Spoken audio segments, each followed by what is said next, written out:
Okay, so we're getting towards the end of this high round solo strategy series for Dire Eyes, guys. If you didn't know already, I have actually got high round solo strategy guides for every single zombies map ever, including World at War and Black Ops maps. So if you're interested in seeing any of those strategies, please check the description of this video where I'll put links to all those playlists for you. And basically the format is the same as this one. What I show you guys is how to get through the first 30 rounds on every map. Now, past round 30, it's pretty much exactly the same strategy that you use to get to rounds past that point in most maps. I know some people, come on and troll and say, you know what, that's not that high of a round, getting to round 30, but for probably a good 80-90% of players, your average zombie player, that is a very high round indeed. And like I said, there's no real point in showing you every single round past that point in terms of the strategy, because it's just the same thing. And you'll notice really past round 20, it's just the same thing over and over in these strategy guides anyway.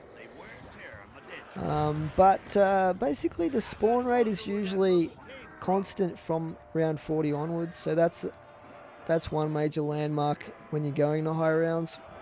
I'm going to max ammo here.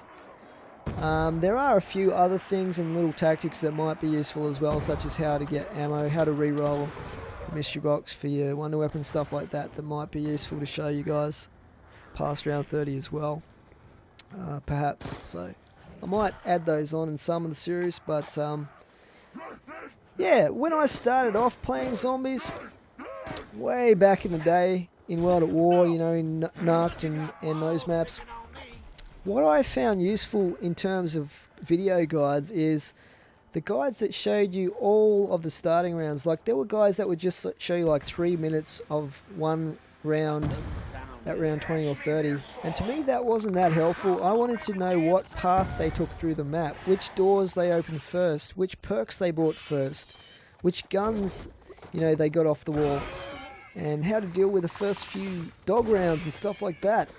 And for that reason, I choose myself to make guides that are basically every single thing from round 1 to round 30. So hopefully it does help a lot of you guys as well to see some of that stuff.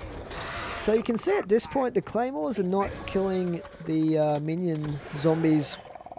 It takes 2 claymores, so they do get quite a bit more health in the higher rounds. And I'm just relying on the slicker fire to take them out, which is pretty easy, actually, provided you have enough ammo.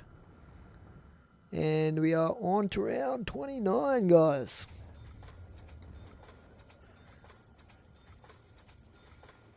So good 55,000 points here now. I guess I could do another all guns pack-a-punch video on this map. It wouldn't be that hard.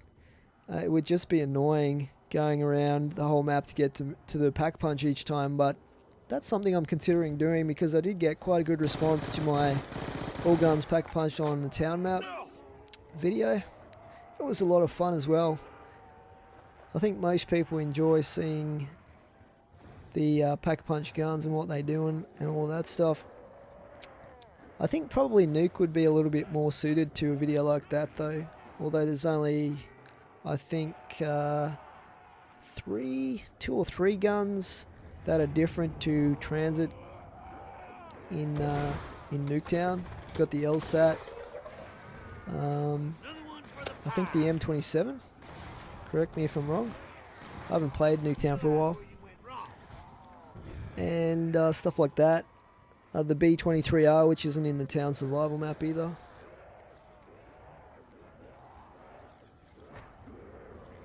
But I might do a challenge like that at some point as well.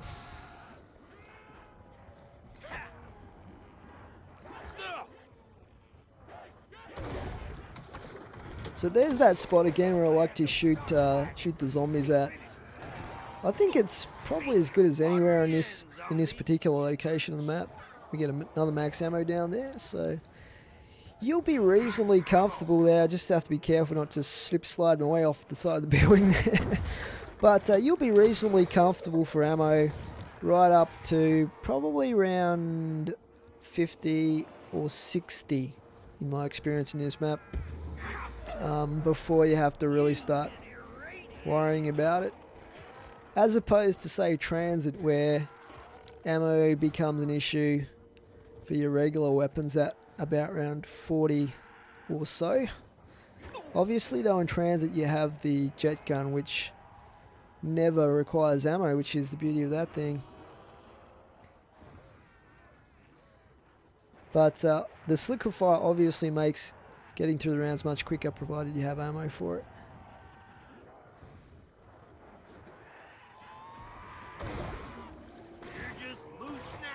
So when I do shoot this thing, you're going to see me often get reasonably close to the zombies and try and keep them in that tight area when the new ones are spawning in. But in this area, it's just so big and they're spawning from so far away most of the time that it's very difficult to kill more than just the 24 zombies at a time with the slick fire in this location. I'm a little bit surprised they didn't put any risers in this part of the map, but I'm kind of glad that they didn't. They've just got a few holes they jump through from the roof and obviously the windows they come through. But yeah, we're at round 30 here, so this is the last full round that I'll show you guys, but we will skip ahead to a little bit of a higher round to show you guys an alternative location after this round that you can train in that will get you through rounds quicker than this one, but not as safe.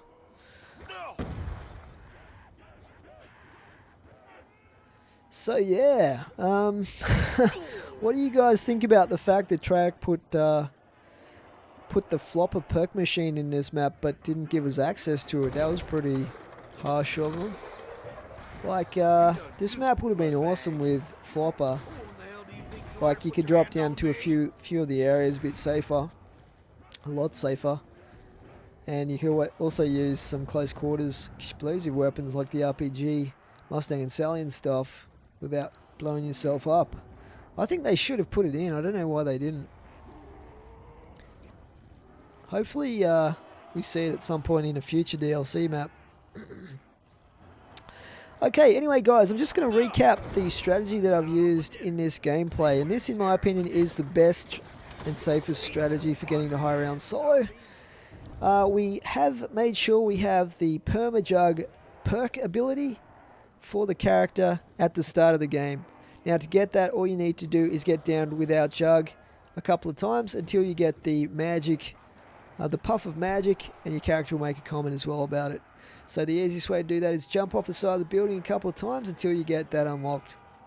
Now, the reason for that is, by using the Perma-Jug instead of buying Jug, that means that our Who's Who character will have full Jug health when it comes to trying to revive you if you go down.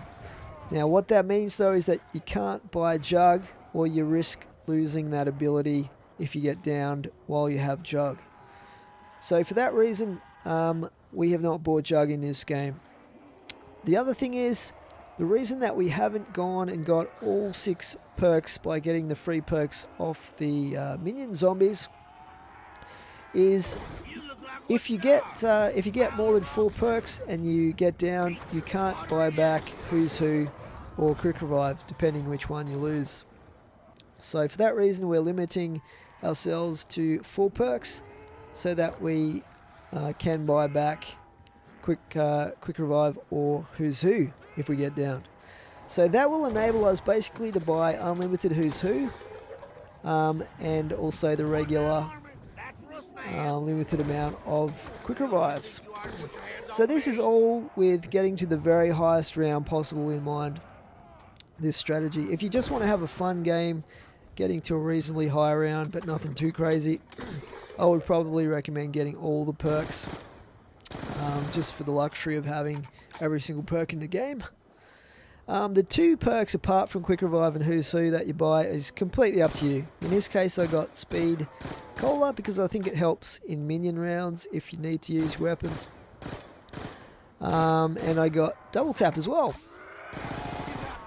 Anyway guys, we're going to skip ahead now to about say round 40 here, and we're up in the fast food restaurant area of the map. Now in the perfect world you would have Who's Who as the perk in this location, but in this case we have Speed Cola. And this area here guys is much smaller and more difficult to train in, but the advantage is the zombies spawn in here much quicker, enabling you to chain kills using the Slicker Fire almost continuously in the high rounds. So you can get through really high rounds really quickly, and this is the strategy you're going to see a lot of the guys who get to the really high record-breaking level of rounds using. So we're just getting through the minion round here first, then we're going to show you just a little bit of how you train in this area. This is what I've been waiting for. So instead of running a full circle in this area, what you want to do is kind of run like a banana shape, if that makes sense, at the back of the room. So running back and forth in a curve around the curve of the room at the back here. And that way the zombies are going to come from the side down here. I'm just killing that crawler that was down there because we don't want a crawler tripping us up. And yeah, basically they'll come from the 2 sides. There's no spawns at the back of the room, so you can just basically run back and forth in this area here. And if you do it right, one shot is going to kill a whole heap of zombies because they'll all chain the Slicker Fire to the zombies that spawn in behind them. So this, guys, is the strategy you want to use if you want to get to really high rounds quickly and you have a reasonable amount of skill to be able to train it in this location. So guys, we're drawing to the end of this high round solo strategy for Dire Eyes. I hope this has been helpful for you. Don't forget, if this has helped you and you've enjoyed the series and the gameplay and whatnot, please don't forget to rate and comment on the videos. That is much appreciated. And I will be bringing you guys Transit very shortly, and the next map after that will probably be Bus Stop Survival, which I haven't done yet either. And then I'm sure we'll have another DLC map to look forward to. And don't forget, if you have any questions about the strategy that I'm using here in this series, or if you have any little tips that you've picked up in Dire Eyes, please leave a comment as well. Be very interested to see your thoughts. But for now, that's it. Thanks for watching. Slippy Jim out.